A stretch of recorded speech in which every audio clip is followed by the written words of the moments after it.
Hey Facebook, we are so pleased to be bringing you the first ever LifeHack show. So my name's Geoff Sellar and we are about to kick it off. I'll explain who this man is very shortly. All will become crystal clear, but for now, let's get started. Welcome to the LifeHack show with Geoff Sellar. Broadcasting from the world famous Bondi Beach. Welcome to the LifeHack show. I am Geoff Sellar and this is our weekly mashup of all things designed to hack the status quo. So over the next 8 weeks, what we're looking to do is to change the frame on the way that you see life. And we're going to do that by ripping into all those unhelpful thinking and behaviors with the sole purpose of getting better outcomes. And speaking of great outcomes, I want to introduce my very first guest co-host. He is a best-selling author. He has a new book out called Exercise Makes You Fat, which we'll talk about a little later. As a former Australian Personal Trainer of the Year, let's get these stats right, he has helped over 1 million people in their health and weight loss journey, which I think is the ultimate case study in person behavior, and that's what we're going to try and unlock today with Mr. Geoff Jowett. Hey! G'day, Greggy. How are you doing? Mate, I'm fantastic. Great to be here. Thanks for having me on your show, and you summed it up well there. Look, last 20 years have been about weight loss, health, changing people's lives, and mate, learnt a lot of stuff that hopefully I can share today. Cool. So just to fill everybody in some of the background of how Sure. I actually know you, way back when, I think it was about 20 years ago. Yeah, yep. We actually both exercise scientists, so we have degrees in exercise science from the University of New South Wales. I think from memory I was a little bit better student than you. I was horrendous. Yeah, yes. if we hark back to the time of ADD. Dreadlocks, goatee. I had a goatee. Yeah. And I think I wore Ugg boots to uni as well. Let's not kid ourselves. It was very average, and I had a lawn mowing business, so I was really blazing trails. yes, and let's be clear, I had none of those things. So I was at the polar opposite end of the scale. So 1998, I leave the country, I go to London, Yes. I don't come back for 17 years, and then I come home and Geoff Jowett, the goatee, Bogan. Ugg boot wearing, okay, well Bogan, you said yes. it, I didn't, has become this phenomenon here in Australia. Talk to us about that. What happened? You're very kind. Mate, I come out of uni and really my passion, even as a young bloke, was helping people. I was the skinny kid at school, started lifting weights, felt better about myself, so I got into personal training, wanted to help other people do that. We started Vision Personal Training, right place, right time, had some success. And that was really rewarding. And then I got into a weight loss company that I created called Body Trim, which was education-based DVDs. Again, mate, right place, right time. I think you need a bit of luck. I had a bit back then. And the best part was, though, the impact, the contribution. As you said in that kind intro, 1 million people got on board. And geez, I learned a lot, mate, about people through that. I mean, 1 million people. How did you affect so many people? How did you reach so many people? Well, I was on TV every morning getting very animated. Call now, protein bars, cookies, bites and more. That was Aussie Geoff selling my body trim, and I never wanted to be a TV salesman. Let me give you the tip. It happened organically, and it's not my passion to do again, but weight loss is, Greg. Weight loss, mindset, motivation. That's what gets me out of bed in the morning. And the reason Body Trim was a winner was it was education. I think people were sick of the fads. And mate, I was all about equipping people with knowledge about food to lose weight. And weight is a limiting factor for so many people. And I find when you drop some weight, you get more energy, but it creates a flow-on effect into other areas of people's lives. They lose weight and they go, what's next? What else can I do? What's my next goal? So that's why I love what I do. Okay, cool. So let's fast forward. Sure. You rode the Body Trim wave. Yes. And then? And then. Mate, and then, look, it was a great wave. It was 10 years. I sold that particular business in the back end of 2014, and now I'm writing books and speaking and coaching. Really, that author, speaker, coach, just passing on to people what I learnt is what makes me happy and what I enjoy the most. So from I guess that platform of Body Trim, it's opened up a bunch of doors to do more and more of that. And yeah, seeing people win in their life is what gets me going. Great.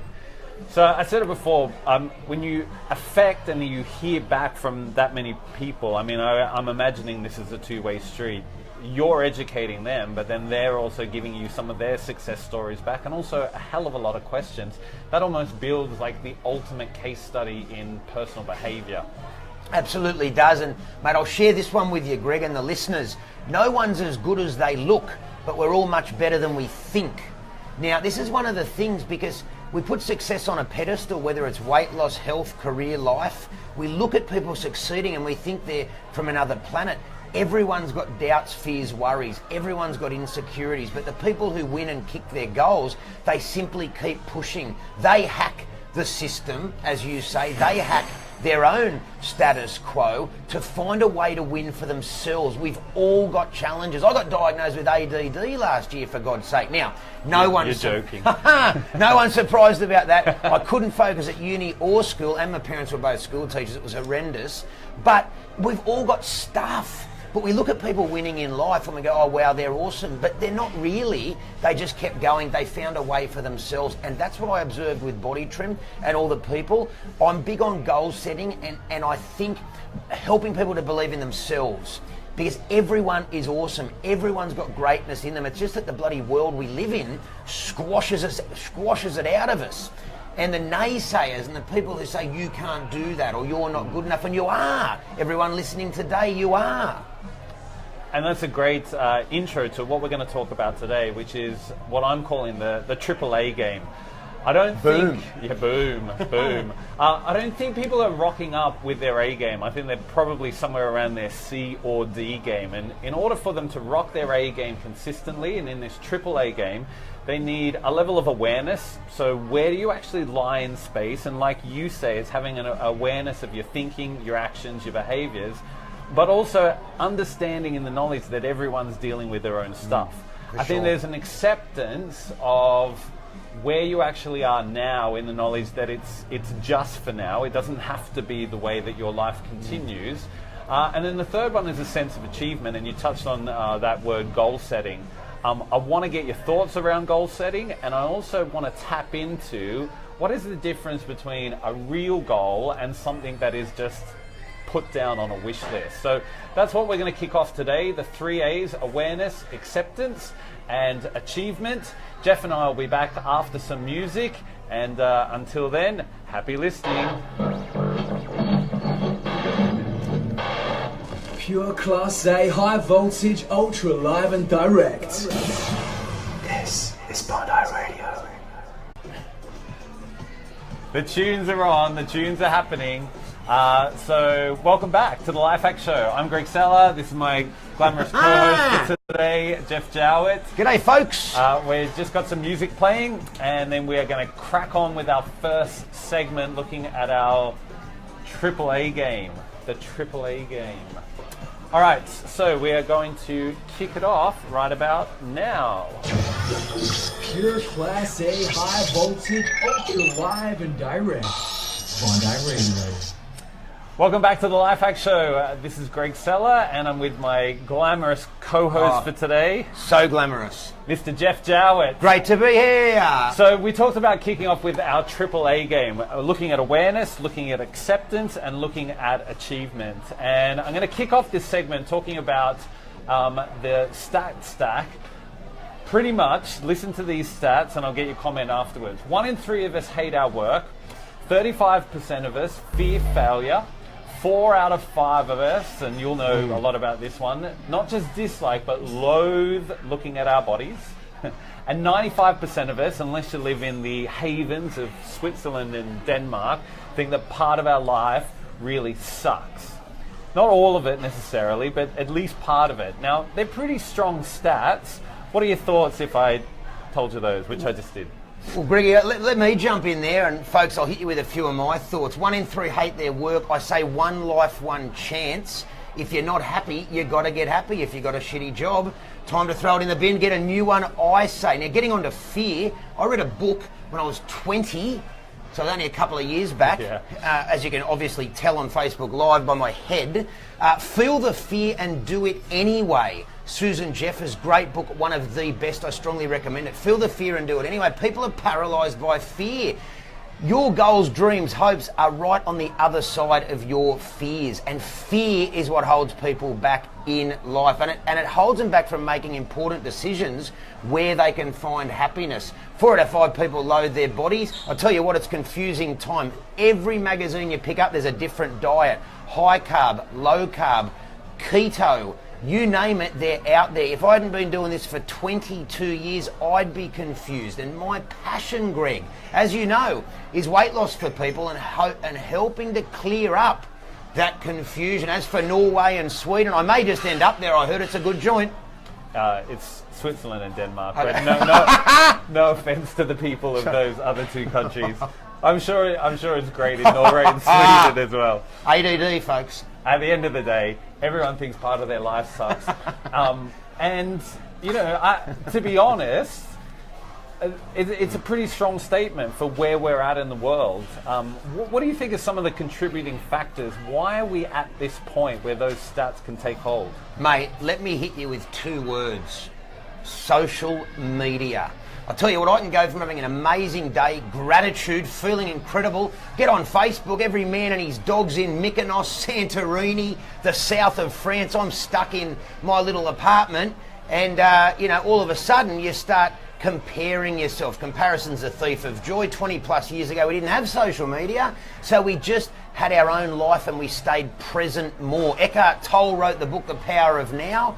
Staying in the present moment. That's the key to happiness. Do I do it? Not often. Do I try? Yes. But that's why I think people are struggling, mate, because we're comparing ourselves all the time. And everyone has got a battle. Everyone's got a battle that we don't know about. Everyone has their own struggles and challenges. We don't see it on Facebook, Instagram, Snapchat. So we end up thinking our life's crap, but it's not. Everyone's got a few dramas. Yeah, absolutely. And so the problems that you have, whether or not you believe it or not, there is a solution out there. The problem is that most people live in this, what I call a yo-yo existence. It's part of a fail cycle where they just get caught in the same idea where their past actually becomes their future because they don't step out of what their status quo is about. So what we're trying to achieve over the next 8 weeks, starting right now, is to increase in awareness of whether it's your thinking, your speaking, your actions. We want to open up the number of choices that are available to you. And I guess ask you the question, what would your life actually be, or how could it be different if you were to ask yourselves, what is it that you actually want? And I think that's a really important question in our first topic, which is awareness. How aware would you think you are, Mr. Jowett? Well, I've had a few people tell me that they think I'm incredibly self-aware. Now, that sounds like a bit of a self-promotion and a plug, and it's not designed to be, guys, because I've got a lot of challenges, like we all do, but I think I'm fairly aware of them. And, you know, awareness is key because you can focus on your strengths. And I'm reading a lot of good books at the moment, but something I read was that, look, everybody, all the big winners out there, it's not that they're good across the park, they just focus on the 1 or 2 things that they're really good at. And that is so important. Find out what you're passionate about, what brings you to life, and what you're good at, and do that. And, you know, as I said before, at university and school, I struggled. I can't focus on stuff I'm not interested in. You know, I've got more issues than the Daily Telegraph. But probably my challenge is I've got to put the whip away. I think we all do at times. Put the whip away. We whip ourselves for what we're not good at. We whip ourselves for the mistakes we've made. Recognise them, learn from them, but then get back into the present and move forward based on the learnings. And for me, that awareness, people who are self-aware, it really is a great platform for them to win because they can focus on their strengths. It's funny, you know, you talk about the thinking side of things. And when we talk about awareness, it's the idea of, if you look at the psychology of you as a human being, we are actually not designed for modern life. You know, we have a lot of stuff and I'll use the word stuff broadly, that harks back to our prehistoric existence. And if you look at the brain itself, it's actually split into three. So you've got the reptilian brain, which is super, super, super old, like 150 million years old. And its prime focus is that whole fight or flight. So because we're not necessarily or at all being chased by saber-toothed tigers anymore, when we get into this fight or flight mode, we really don't need a lot of the emotions that come with it, because modern life is what it is. We've evolved. We kind of move to a point, particularly in the way that we speak or think to ourselves, into silence. We just shut up about stuff, or we go to violence really quickly. And that could be a verbal thing, or the way that we treat ourselves. You mentioned about cracking the whip on yourself, which I think is really interesting. So, we've got that whole prehistoric thing that is set in our brain. We've then got the limbic system, or the mammalian brain, which is a little bit more advanced. It's that whole social and emotional side of the brain where we have this innate feeling to want to be safe, and it's a part of the brain that we share with almost every other mammal. And then you've got the cerebral cortex, that part of the brain that does all of our logical and critical thinking. Now, here's the problem. Which do you actually think reacts the first and reacts the most? Reptilian. Reptilian is split second. It's complete fight or flight. It kind of says to you, look, am I hungry? Am I thirsty? Do I feel safe? And if not, what do I need to do? So that's super, super quick. What comes next? Don't know. Can I just say something there? Of course you can. Because here's something I've observed. Last couple of years for myself have been a bit bumpy, and I think everybody goes through that. And I believe that reptilian brain, when you've had a few challenges, hits, misses, those sorts of things, you can get stuck in that reptilian brain a lot more. And it's a yucky place to be. Greg, I started meditation a few years ago to really try and get myself out of that, because that fight or flight response, just that hypersensitive, hyper reaction to things, absolute reptilian brain stuff. There's no T-Rex coming to eat us.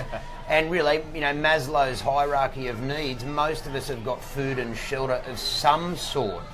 But if we're not careful, we can overreact to so many things, myself included, all the time. And it's almost a bit like, I think, PTSD. You have a few challenges, a few business failures, a few mistakes and slips and trips. Before you know it, you're in a bit of, it's almost a fear cycle.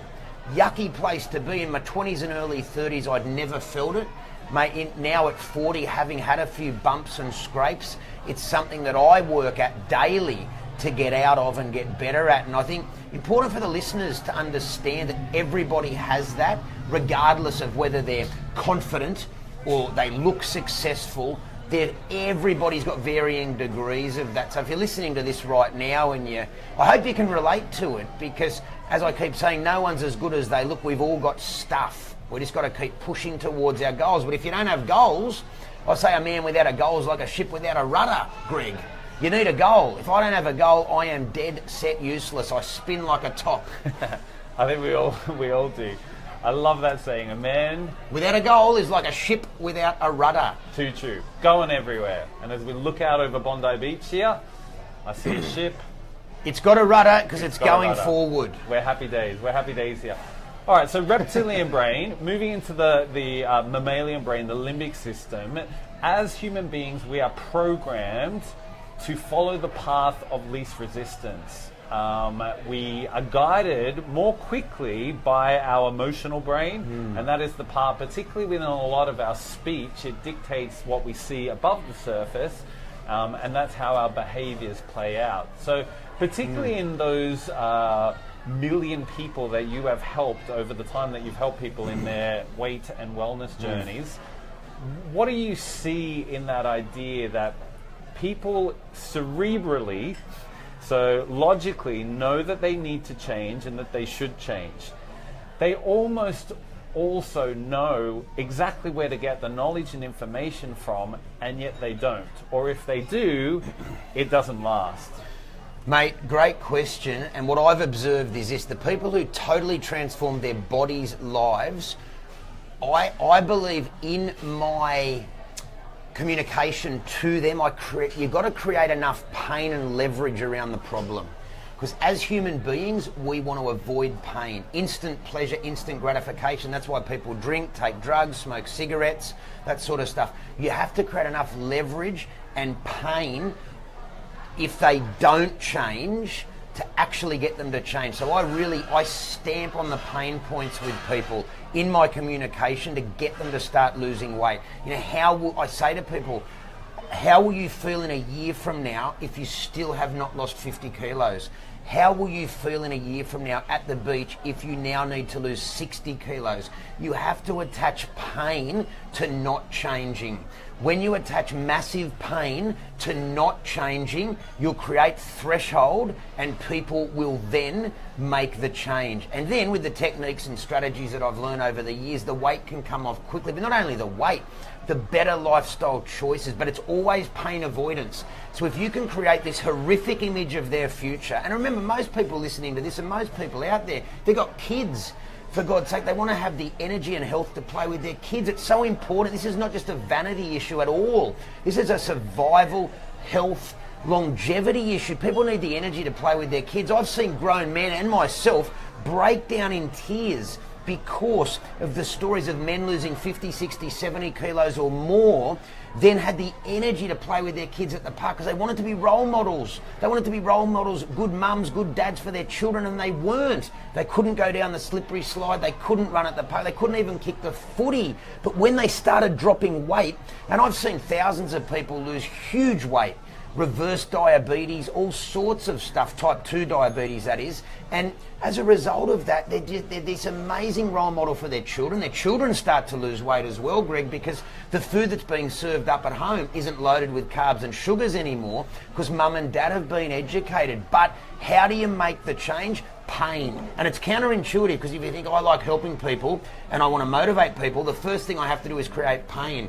I have to create a pain point so strong that people go, bugger that, I am not going to keep going down that road and I'm going to change. So it's almost like I have to be cruel to be kind. I have to be cruel, create enough pain in their life about not changing. They go, you know what, that's it. I've reached threshold, enough's enough. And then they start my programs and they lose 5-6 kilos week one. And I tell you what, and I'll just quickly, I'll shut up in a second, but I get so excited about this because it's life-changing. The first bloke I met from Body Trim, this is years ago, he lost 75 kilo, 7-5.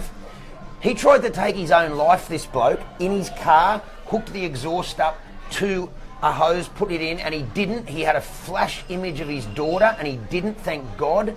But he was a smart guy, Rob Stoutley, smart guy, IT professional, and he just had enough. He didn't have the answers, and he for a moment there, he went to take his own life.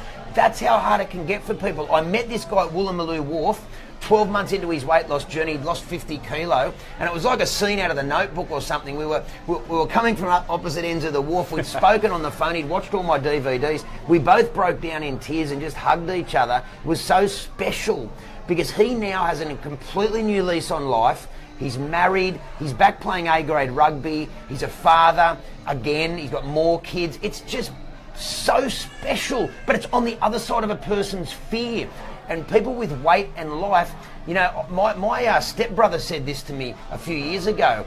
He said, I'd rather not try than fail again. And because people are just sick of failing with their goals and their weight and their health. And that is why I absolutely love what I do, because I know if people are given a roadmap and the tools, they can win. And winning is a habit, Greg. Winning is a habit. When you start to win, you get into the habit of winning and you start winning in other areas of your life. And that's why I'm addicted. My addiction is helping people lose weight and build their life, because it's so special seeing that transformation. Perfect. Way to go, Rob. Yes, way to go, Rob. So listen, it's interesting because there is actually a change model formula, and it's got a couple of aspects to it, and I know that this will summarize and give you a bullet point to grab hold of as we head back to some more music. The first is dissatisfaction. So there has to be that threshold that you talked about, that pain threshold. So there's got to be dissatisfaction. There has to be a vision of you being able to see yourself in the future in the way that you want to be, there has to also be some first steps. So there has to be some plan to action. Now, if you don't have any of those 3 touch points, if you don't have suitable pain or dissatisfaction, if you don't have the vision of what it's going to look like once the change has been made, if you don't have first steps or some actionable plan that you can actually do, then that resistance to change that we spoke about, something that is in all of us from an evolution standpoint, the idea that we will always follow the path of least resistance, it's always going to win. And that's how we always end up in this yo-yo existence, where the past becomes the future and we stay in these fail cycles. So when we come back, we're going to talk about some status quo mentalities, 3 status quo mentalities, and also look at acceptance of just being okay with where we're at now. Pure Class A, high voltage, ultra live and direct. Bondi Radio. Bondi Radio. Bondi Radio. Bondi Radio. Here we go. Here we go. Facebook viewers, I hope you're enjoying this. I'm Rap, and thanks again for having me here, mate. That's all right. It's good to have you. Just to give you a bit of a backstory, like I actually went to London for 17 years. I moved back to Sydney 3 years ago. And in that time, I hardly, saw Geoff. We would bump into each other at the club that I used to teach at, because my background's in the fitness industry. You were personal training there. Yes. And it was actually my dad. My dad said, "Oh, like Geoff Jowett off the telly," and I was like, "What do you mean?" He's like, "Oh yeah, no, that Geoff guy, he's doing real well with his body trim," and I kind of like filled in all the blanks. So. Yeah, well done. Oh, thanks, Greg. Well, but you know what? It's been bumpy. I've had some dizzying heights, and I've had some rock bottom lows as well. And mate, I think it's given me a lot more empathy and understanding for people and their journey. I think in my late 20s, early 30s, I had a great run. I went from one business to the next, and it was sort of, oh, this is great. How good's life? You can't miss. And then I did miss. Yeah. And I missed big. And I went bust along the way and had a few demons myself with booze and whatnot. And I tell you what, it's made me such a better coach, made me a better human. We've all got stuff, we've all got things that we need to work through sooner or later in our life. Yeah. And when you're a young bloke, you generally get by on bravado and ego and whatnot. And it's not a sustainable operating system. That's just a dead set edge of a cliff coming. And the humility piece is important, but just also doing things for the right reason. And I reckon, mate, when you get to our age, it's why this stuff's so important. It's metal on metal if you're not doing what you love. I know people like Steve Jobs and Oprah Winfrey talk about it. You got to love what, it's so damn hard succeeding. You have to love what you do. Otherwise, you're going to quit. You're going to quit your job every other week if you hate it. It's too hard. And I read this the other day as well, that life's about solving problems. So choose problems that you enjoy solving. That hit me like a bullet, that one, because even if you've got your dream role, business, you're still going to have problems. But if you enjoy solving them, then you're stimulated by the process, not wanting to stab yourself. Yeah. I also find it funny, like you mentioned how old we are now. Like time flies. He's had heaps of Botox. It's wearing off slowly, unfortunately. I haven't timed it right for any of this experience. But, we were in our late 20s. You probably thought you knew it all, and I often am amused, now that we're in our 40s, at just how much you didn't know. But it's almost like, for a short period of time, ignorance is bliss. You think you know it all, and you just keep on trucking. Yeah. Down the highway, though, there's a Force 10 typhoon, if you don't have that awareness. And really the last few years for me were the ones where I really had to step into the room of mirrors, have a good look at myself. Because the one thing I will say for people is that the one person who's played a part in every success and failure in your life is yourself. I'm the only bloke who's been there for all of it, so I'm pretty sure I've got to own it. And a lot of people, what they do, they own the wins and blame people for the losses. Massive mistake. We're the only person there for all of them. So you've got to own all of it. And I think if you can and know the part that you play in it, and I do, I've made a ton of mistakes. Ego ran my life at one point. And then when you can understand that, you make better choices moving forward and you hang out with better people. Oh, thanks. Subtle plug. So we're going to head back in. We're going to start talking a little bit more about what are the status quo mentalities and just gaining an acceptance around where we're at now. Like, it's Mate, okay. acceptance is key. Buddhism. Look at these fellas. I've got everything going on here. It's all happening. Subtle plug for Buddhism. I'm not even a Buddhist. I read the Idiot's Guide to Buddhism. I think the Cliff Notes. But bottom line, I'm not even joking. That's true. Typical Geoff Jowett job. But Buddhism is about acceptance. And acceptance is key. Attachment, depression, fear, loss, hate, terrible. Attachment is yuck. It's the worst emotion. But acceptance for where we are now is the best. Yeah. Right now we're in Bondi. How good's life? There's punters everywhere. They're loving life. Life's got to get to catch up with my old mate and chat to you lot. A couple of surfers. It's Nice great. day. A couple of people having a few schooners on a Tuesday, and why wouldn't you? We've got about 30 seconds left and then we are back on air. So thanks for joining us. It's just great, isn't it? And this is an exciting show. It's Greg's first show. This could break the internet. Kim Kardashian broke the internet, and Greg Sellar's life hack may break it also. Well, she broke it for different reasons. Here we go. Broadcasting from the world famous Bondi Beach. This is Bondi Radio. Welcome back to the Life Hack Show. This is Greg Sellar, and I'm with my co-host today, Mr. Geoff Jowett. Boom, boom. And we are moving into an area that I think is going to be important for everyone to listen to, and it's the idea of actually accepting where we're at. Now, acceptance is a bit of a two-way street, because I want you to both accept where you're at now and know that it's okay. So it's getting that sense of okayness as one of a word. And also, I don't want you to accept where you are now, because I think that can lead us to fall into these status quo mentalities. Now, I've got 3 mentalities. I'm going to get you to comment on each one, Geoff. Sure. And get your thoughts. And these are 3 things that are guaranteed going to keep you in your status quo. The first one is that if somebody is challenging your viewpoint, they're wrong. Not true. If somebody's challenging your viewpoint, they're wrong, not true. So by that I mean, it's the idea is if you think that you were always right. Oh, right, Well, not only does it set up an idea that there is a right and there's a wrong, which we know isn't always true, but it also sets up the idea that if you think that you are the one who is always right, you are never going to be open to any kind of change. You will hear what you're saying today. You will read the words in a book, but you'll never get to the point of implementing the change, because unless it sits with your values and your beliefs, you're just going to shrug your shoulders and go, no, that's not true. Absolutely. Yeah, look, and I think that's where getting mentors are so important. Getting around people who've done what you want to do. I really do believe in that, and I'll cover that off in goal setting a bit later. Find some mentors. Get around older people.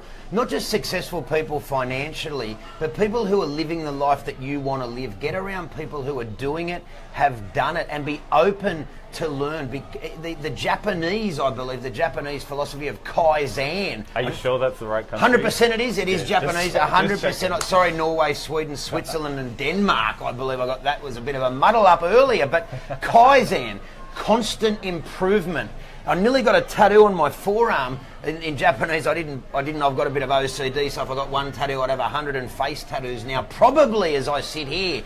But Kaizen, constant improvement. So, as I get older, geez, I've got so much to learn. When I was a young kid, I thought I knew it all. And again, train smash coming. So mentors, be open to change, be open to learning. And probably, you said just before, mate, really good point about acceptance. You've got to accept where you are, because you can't change that. The only moment we've got is now. So if we live in the past, we're going to get depressed. If we live in the future, we're going to be riddled with anxiety. Each and every one of us will be. I've got another analogy for that. It's a little bit rude. If you've got, but I won't. There's no swear words or anything. But if you've got one leg in the past and one leg in the future, well, you're doing a big you-know-what on the present. And that's what so many people do. One leg in the past, one leg in the future. We've got to live in the now. Accept where you are, but don't accept it by way of that's my lot in life. Accept the now, but learn from the past. Take the lessons. Every failure, I say fail forward. We have to fail forward in life. Winners fail more. It's that simple. They fail more. Start by starting and learn to fail more. And when you do that, then you can set yourself up to win. Acceptance of where you're at, but learn from those lessons and mistakes in the past so we don't make them again. Definition of insanity, keep doing the same thing, expecting a different result. I've done that, doesn't work. Cool, so number one, acceptance. Just get to the point where you know that maybe you're not always right, all right? So you've got to be open up to new experiences and the idea that it might not be that the other person's right either. Maybe you're both wrong. So that's also an opportunity as well. The second one is you are going to stay in the status quo if you have the idea, and we touched on it before, that you should do something now that you don't necessarily like in order to do something that you like later.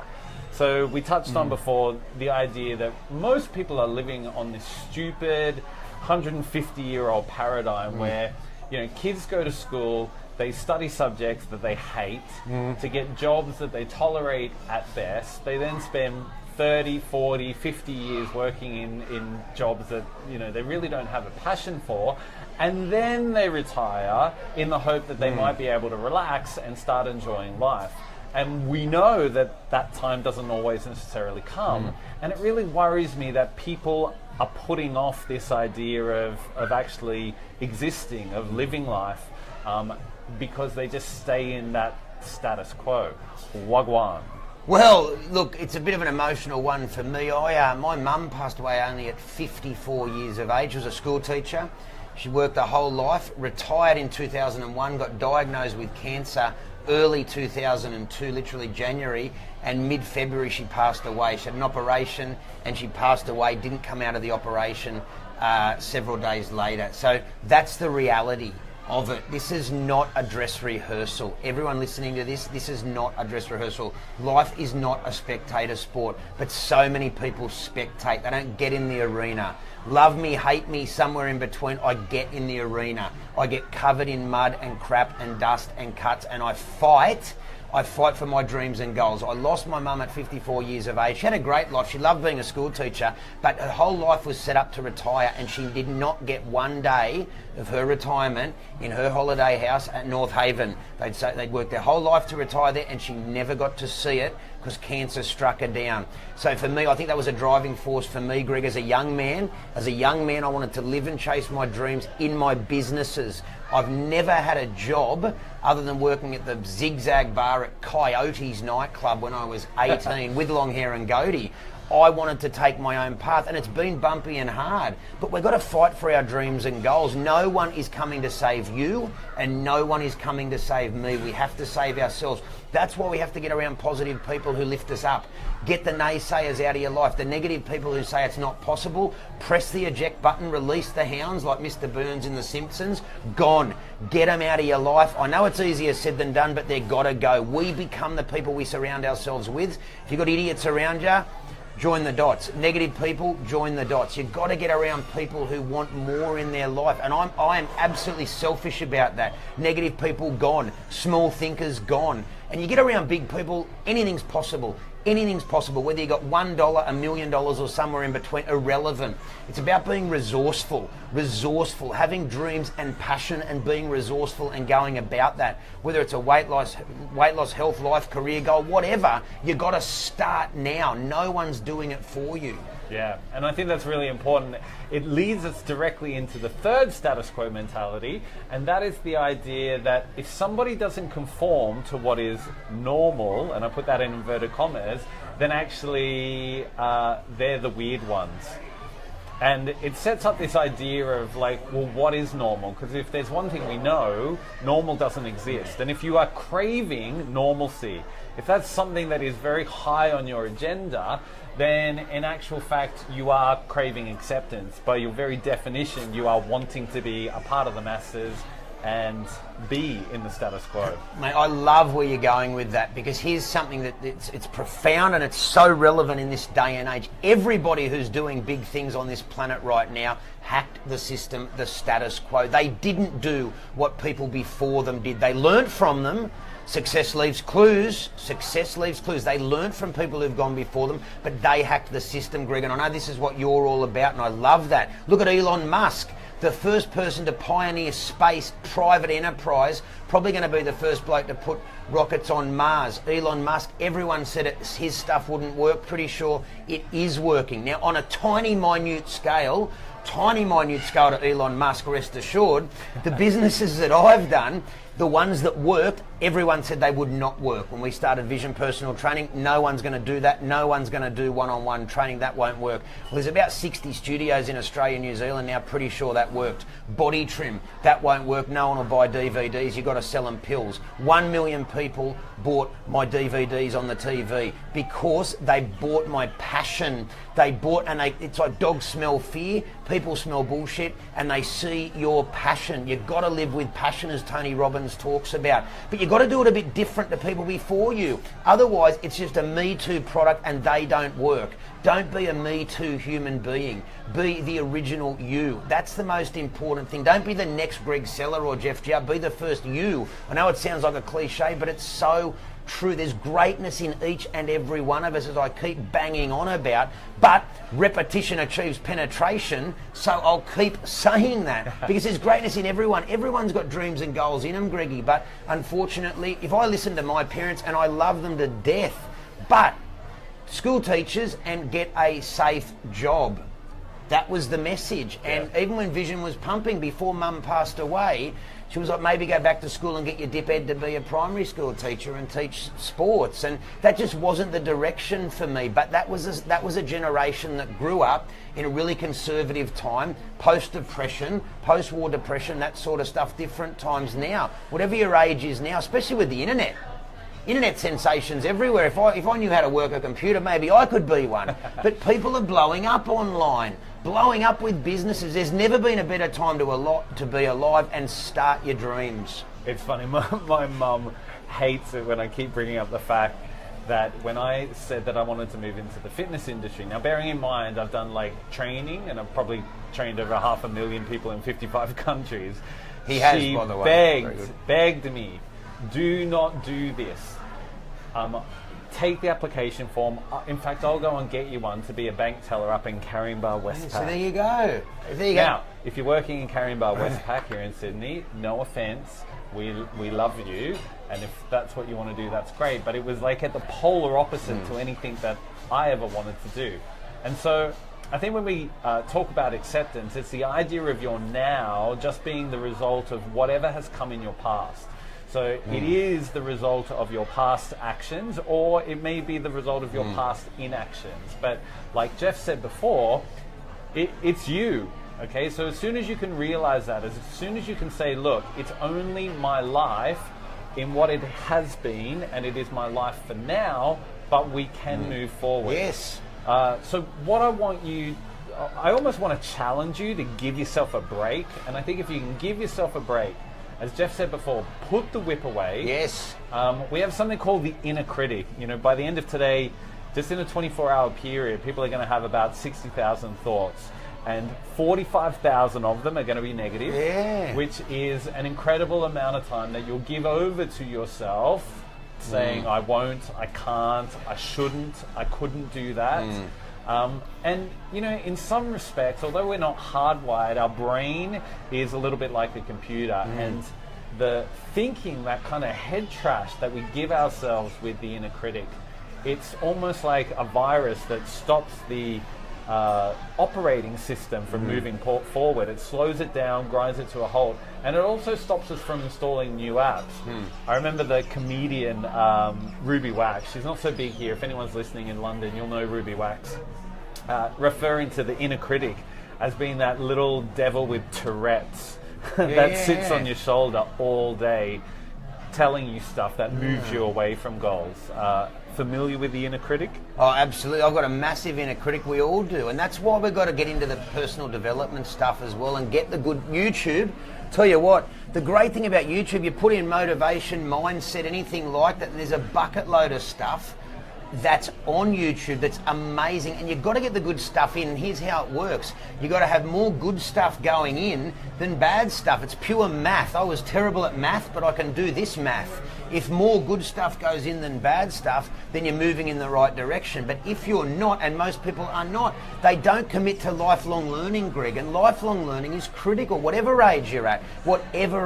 So important. Warren Buffett still reads 4 hours a day, I'm told. Never met Woz, but I'm pretty sure he's going good, and he likes to read a couple of books, good old Wazza. Now, the key to it, of course, is that at the end of the day, things like YouTube, you can put in motivation mindset, plug into that for 30 minutes, 3 minutes in the morning, whatever floats your boat, but get the good stuff in. There's great people like Tony Robbins on there, of course. You might find some of my stuff there too. Super exciting from Aussie Geoff, first thing in the morning if you want to rev up. But this stuff's important, but not a lot of us do it. And for me, look, you know, people, instead of having those extra couple of drinks at night, go to bed earlier, get up earlier and grow your thinking. Yeah, perfect. So we are heading back into some music. When we come back, Geoff is going to talk us through our top 5 ways or methods or trips. No, that's half of tips and tricks. Yeah. Trips. On goal setting. So we'll be back in just a second. Pure Class A, high voltage, ultra live and direct. Bondi Radio.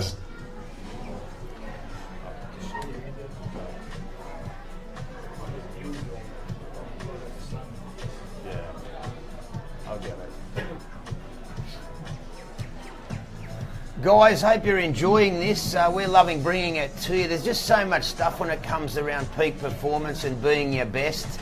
And hopefully some of the information that we're sharing today resonates. Doesn't all have to resonate. And, look for the message, not the messenger. That's really important. You might be looking at me going, look at this bloke, he looks like a little hobbit. But at the end of the day, what about my message? Just listen to the message. The message is what's important. And as you get older in life, if you can really just be transparent and vulnerable, and I like to share my vulnerabilities because we've all got them. The thing that upsets me in life is people, they get up on a stage, especially in self-help land, and they bang on about how amazing they are, and they're not. None of us are. We've all got challenges and fears. And the more I can share and communicate that with you guys at home watching this now, the more I think it gives other people hope. And I love it. I tell you what, Greg, I talked to mates of mine about this. Really amazing successes. I was talking to a bloke in the gym about this yesterday. He owns a massive supplement company doing big things. He'd battled with depression.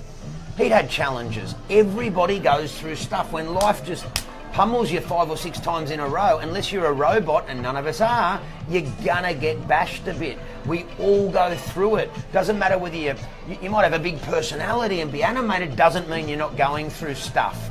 And I believe, this is something that I hold dear to my heart. We all live on this one little planet, and in many ways we're all connected. If you believe the science of it, and I tend to, the Earth, billions and billions and billions of years ago, was the size of a pea, and it expanded out from that. So in that context, in many ways we're all connected. We're one little planet in an infinite universe, but we don't connect enough. We're connected beings that are disconnected. And I think that's why when I get stressed and I just go and have a conversation with someone, I feel better. Because I'm connected to that person. It's so important. We may be having some audio difficulties, but we're not sure. I think we're good. We're rocking and rolling. I'm hoping we're Crossing good. fingers, toes. Yes. Killing it. We have one segment left. We've talked a little bit about awareness. So just structure the brain and how you need to have that awareness in order to move forward. The second A was acceptance. So just give yourself a break. Know where you're at. Know that it's okay. Know that wherever you're at is just where you're at for now, and we've got the potential to move forward. So get out of those 3 status quo mentalities if they sound familiar to you. When we come back from the break, we are going to start talking about achievement, or in particular goal setting, and then Geoff is going to tell you his book of the month. We're going to... And mate, you've done a ton of that. This bloke, he's too humble for his own good. Travelled the globe, 55 countries. I reckon it was even more than that. But from the time I knew him at uni, literally packed the bags, travelled the planet, coaching, equipping, teaching, motivating people how to be better at their careers in fitness and otherwise. Now a sought after keynote speaker. But again, there was no path there, Greg. You had to pave your own way. And that's what people need to understand. Generally, the big opportunity is when you get the machete out and you hack down the jungle in front of you and you pave your own path. If you're just plodding along the road behind Bill, Fred, Jenny and John, pretty sure you've missed the big opportunity. Get the machete out, sharpen the blade, and start chopping down trees. That's what you did, mate. You finished uni. He was a gun instructor in Australia. Don't worry about that. But you went, Australia's great, but see ya. And off you went to the big bad world out there. And that's what's possible for people on the other side of fear. Fear is the big one holding people back. And there's so many brilliant people out there, mate, and their dreams end up in the cemetery with them. I don't want to end up in the box with a ton of dreams in me. I'd rather have a red hot go time and time and time again than not try. And if I can cultivate that psychology in one person listening today, well, it's been more than worthwhile. I am a dead set knockabout battler, but I just keep having a go time and time again. Whatever's deep in you, whatever resonates, whatever you're passionate about, I urge you to start it. The worst thing that can happen is you're going to learn. You're going to learn, evolve, grow. Ready? Ready. Born ready. Here we go. Pure Class A, high voltage, ultra live and direct. Bondi Radio. Welcome back to Bondi Radio with myself, Greg Sellar, and Geoff Jowett. This is the LifeHack Show, and we're into our final segment. So we're 2 down with 1 to go. We spoke about awareness, we spoke about acceptance, and we're moving into achievement, talking about goals in specifically. So before we went to some music, and I hope you enjoyed the music. I loved it. Oh, I loved it too. What was the name of the song? Can't remember. It was good though. Good. What did she sing? Don't know. See. I just told a fib. I just fibbed. Carry on. It's all right. Lying's all part of the game Busted. at Bondi Radio. All right. So anyway, what we're looking at is goal setting. And I said that Geoff has 5 key tips or tricks to better goal set. Let's start with number 1. It seems like a good place to start. Mate, radical concept. But 5 steps to goal setting success. Number 1 is the goal. So I know it's radical That's concept. not what I was expecting to hear, but we'll go with it. Step 1 is what's your goal, and you got to write that down. Now, a lot of my stuff's weight loss and health based, so I'll give you an example.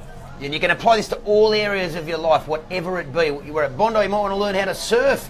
Write it down. It might be to ride a 6-foot wave in 2 months' time. Write it down. But let's apply it to weight loss. A lot of people want to lose weight. So let's say you want to lose 50 kilos. So that's your goal. Lose 50 kilograms. Ideally be as specific as you can. Where do you want to lose that weight from? Hips, thighs, stomach? Why is that important to you? Write that down. Why is it important to you? And how, Greg? How? Now this is still part 1. How are you going to feel when you've lost the weight? Write that down. But how are you going to feel when you haven't? In a year's time from now, when you still haven't lost the weight? Write that stuff down. That's step 1. Step 2 is a deadline. Goals without deadlines do not work. They're just dreams. Dreams are not goals. We need hard and fast goals. A lot of people say, I don't have the discipline. No, you do. You're just not writing down your goals. Goals create discipline. Goals with deadlines create discipline. 50 kilos, 40 weeks. 100% achievable. You can do 50 kilo in 40 weeks. I've seen it time and time again. So you write goal, deadline, then you plan. Whatever your goal is, again, learn to surf, fly a helicopter, lose weight, become a DJ, grow some hair. I'm probably not going to grow any hair, not happening unless I go for a transplant. But other than that, goal, deadline, plan, and that's your plan. For people losing weight, they follow my weight loss programs, potentially my new book. Whatever it is, goal, deadline, plan, and the most important one of all, get a role model. Whatever you want to achieve in your life, personal, professional, or otherwise, find someone who's done it. Buy them a coffee, call them up, find them on Facebook, Instagram, LinkedIn, and reach out to them, and you'll be shocked. I promise you, the majority of people will be humbled and also inspired and motivated that you reached out to them. Tell them that you inspire them. I do it all the time to people. They probably think I'm a bit weird, but I tell them, because we live in a naysayer world. I don't want to be a naysayer. If someone inspires you, tell them and say, hey, can I buy you a coffee? I'd love to connect. 9 times out of 10 they'll say yes, and there's your role model, there's your mentor. And step 5, Greg, I said the other one was the most important. This is equally as important. Tell someone your goal. Goal, deadline, plan, role model. Tell someone. So if you're going to lose 50 kilo in 40 weeks, tell someone. Why? Accountability. Yeah. Accountability is king, not just to yourself, because I tell you what, if you're anything like me, I can come up with a lot of good reasons why not to. It's too cold, it's too hot, the dog's got the flu. No, make yourself accountable. Little Prince Harry pulled a hamstring, so I can't chase my dreams. No, tell people. Just to remind you, Prince Harry's the dog, not the person. Yeah, sorry, Prince Harry. Very good. 2 dogs. Sorry. That's all right. You know I love a good stat. So 30, hit me. Yeah, 33% more likely to achieve your goal if you write it down. True or false? I believe that's true, and I would have even thought maybe even more than that. But you are the dead set statistician of the world. So yeah, but you've got to write your stuff down. And you know what? Get uncomfortable. You want to succeed, hit goals, live a great life, get uncomfortable. The more you're uncomfortable, the more you're evolving and developing your skills. The more you learn and grow, the more your capacity to do more. One of my favourite words is capacity. When I've been building businesses in the past, I've looked for people who've got capacity to grow.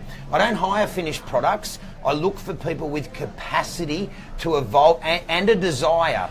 Capacity and a desire to evolve their skills and grow. That's how you build a great organisation. That's how you create a movement of change. People who've got capacity to go to the next level in their life. And how does that? You've got to get uncomfortable to do it. Now, when you get uncomfortable the first time, it's like going out surfing. If you don't surf, it's a bit scary and it's a bit uncomfortable. Cool. You know what? You get good at what you do. You get good, I get good, Greg gets good. We get good at what we do often. Work out what you want and move forward in the direction of your goals. Get uncomfortable more. The more you do that, the more you win. You get good at what you do. I know I sound like a broken record, but I'm so passionate about this. CD, MP3. Yes, sorry, digital age, apologies. Get with the times. No vinyl here. Harvard University said that 2% of people go on to achieve their dreams, which is really tough to take in. You talked about actually needing to develop a plan or a roadmap, just as you would never hop in the car and go somewhere without knowing where you're going, without directions or a sense of a destination. Why do so many people just hope that chance or fate is going to lead them to success? A lot of it's fear-based, and we're not taught this stuff at school. We're not taught about goals and dreams and hopes and really embracing fear and pushing ourselves. And that's the schooling system. You know, there's some challenges there because, again, and God bless all of the wonderful teachers in education, and I absolutely have the utmost of respect for each and every one of you. But, again, employed by a big government organisation, it's very bureaucratic. There's not a lot of people in that space that are just chasing dreams and attacking them. Yeah. So when the young kids are coming through, you know, they're not given that in the schooling system as it stands today. And I understand, of course, why that's the case. But that's why when you look at people who are born into families, entrepreneurial family, an apple only falls so far from the tree, you know, birds of a feather flock together. The dinner table conversations are different. They're different when you're in a family of people taking risks. Do you want to squeeze another saying out? Yeah, no, 2. I'm sorry. Typically coming 3. I get so excited. No, there'll be another one. Birds of a feather flock together. The apple doesn't fall far from the tree. Come on, you got one more in you. I know it. Paralysis by analysis. Yes. There we go. All right, so before we move off goals, the last thing I want to say is try and keep them positive as well. That's going to be the other big thing, because a lot of people spend a lot of time in goal setting telling you what they don't want. I don't want stress in my life. I don't want to be as big as I am this time next year. And if there's one thing we know, it's what you pay attention to, you get more of. Yes. So the more you pay attention to the negative, yes, the more you will tend to see it. And that just moves us away from our goals. So there's your third A in terms of achievement. We had first one, awareness. Second one, acceptance, being okay with where you're at. Some great tips from Geoff on actual goal setting, the idea that we need to keep it positive, we need to have some kind of a plan. Role models, accountability, get it out there, be accountable. That could be on social media, or it could be with those who are nearest and dearest to you. So, final thing before we wrap up our very first Life Hack show, I've asked each of the guests that I'm going to have over consecutive weeks to bring in a book that's... Here he is.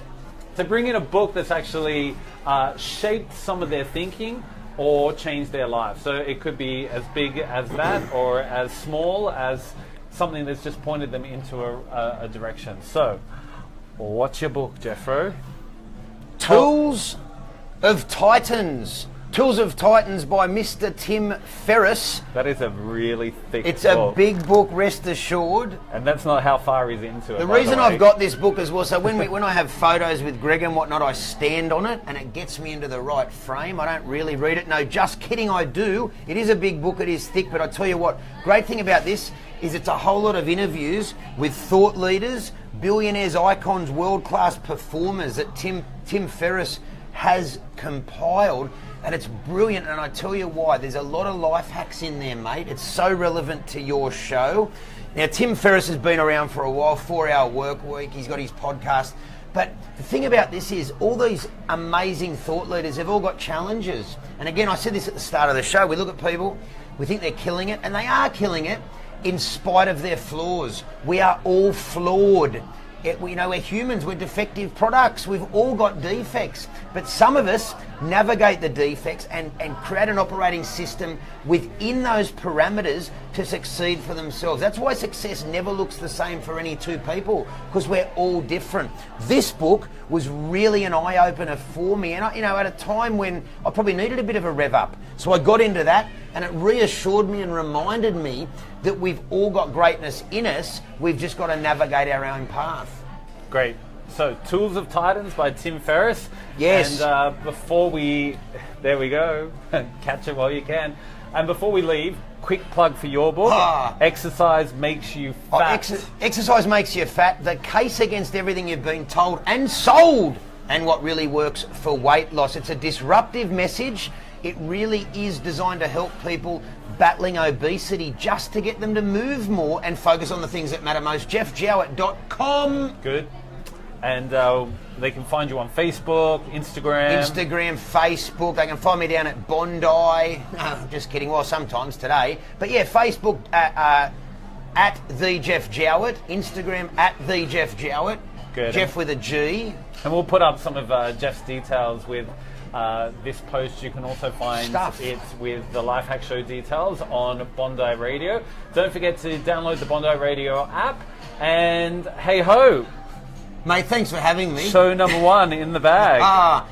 Amazing. So from me to you, just thank you for listening. Thanks for taking out some time. We hope you found some of it valuable. Don't forget to comment where you can. And you can get in touch with me on my website, and that is gregsellar.com, or also via the Bondi Radio site.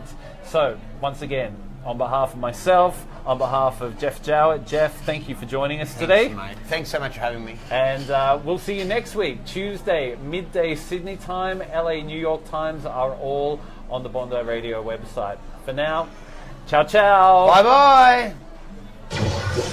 Pure Class A, high voltage, ultra live and direct.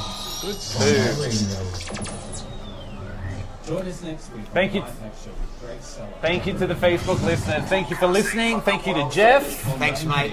Great to be here. Great to chat with you guys. I hope you enjoyed it. See you Toodaloo. later.